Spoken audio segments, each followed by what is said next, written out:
We're all obsessed with the power of AI, the code, the chips, the data. But what if the single biggest key to success by 2026 isn't the tech at all? What if it's the people, the policies, the human side of this whole revolution? Well, that's exactly what we're breaking down today. Okay, so where is all this coming from? Well, this explainer is built on Chapter 8 of a huge report, AI Industry Predictions for 2026, from Virtualization Options LLC. They've pulled insights from top sources like Forrester and CIO Dive. We're going to zoom right in on their predictions about the human side of AI. We're talking governance and how our jobs are about to change. So here's the game plan. First, why has the human element suddenly become AI's #1 priority?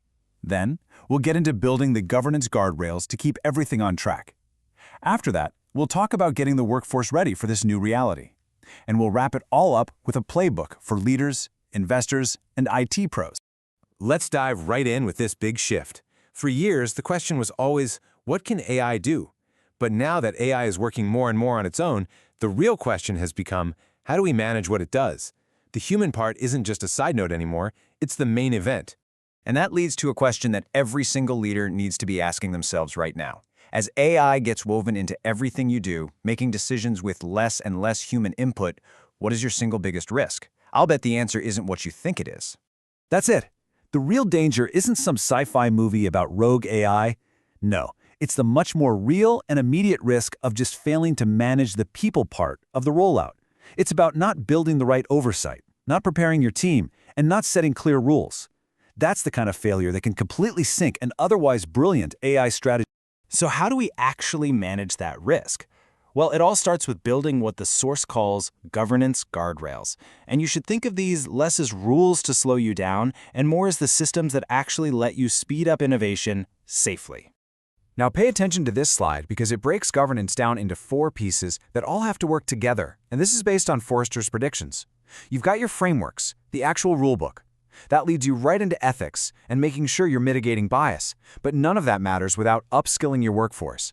And you have to do it all while juggling global compliance. See? They all depend on each other. So let's make that first part, frameworks, a little more real. It's not just a corporate buzzword. It means having super clear policies on data, privacy, and transparency, so everyone's playing by the same rules. It means defining accountability, so when an AI messes up, you know who's responsible. And this is a big one. It means you can't just launch a model and walk away. You have to constantly monitor it to make sure it's still doing what you think it's doing. And this quote here from CIO Dive just nails the challenge of that 4th piece, compliance. There is no single global rulebook for AI. The EU is doing its thing, the US is doing another, and Asia has its own approach. For global companies, this means a rigid, one-size-fits-all plan is a total non-starter. You've got to be agile. But look, governance is only half the battle. Once you've got those guardrails up, you have to turn your attention to your people. And this is not about replacing them. It's about preparing them for a totally new kind of partnership with technology. This slide just lays out the evolution perfectly. The value we bring as human workers is shifting. It's moving away from doing routine, easy-to-automate tasks. The new focus, where we really create value, is in the stuff AI can't do. Strategic oversight, creative problem-solving, and making ethical calls. It's all about boosting human potential, not just cutting tasks. So how do you actually build this partnership? You train for it. And the report is really clear on this. This training isn't just for your coders and data scientists. It's about AI fluency for all. Everybody needs to get the basics, learn practical skills like how to write a good prompt, know how to question the results an AI spits out, and, most importantly, feel empowered to redesign their own jobs with these new tools. Okay, let's pull all of this together into a playbook you can actually use. The source material gives some very specific advice for the key players who have to navigate this transition. We're talking about the C-suite, investors, and the IT managers who make it all happen. For anyone in leadership, the message is crystal clear. If you treat governance and workforce training as afterthoughts, you are setting yourself up to fail. These are absolutely non-negotiable foundations for any kind of long-term, sustainable AI strategy. This has to come from the top.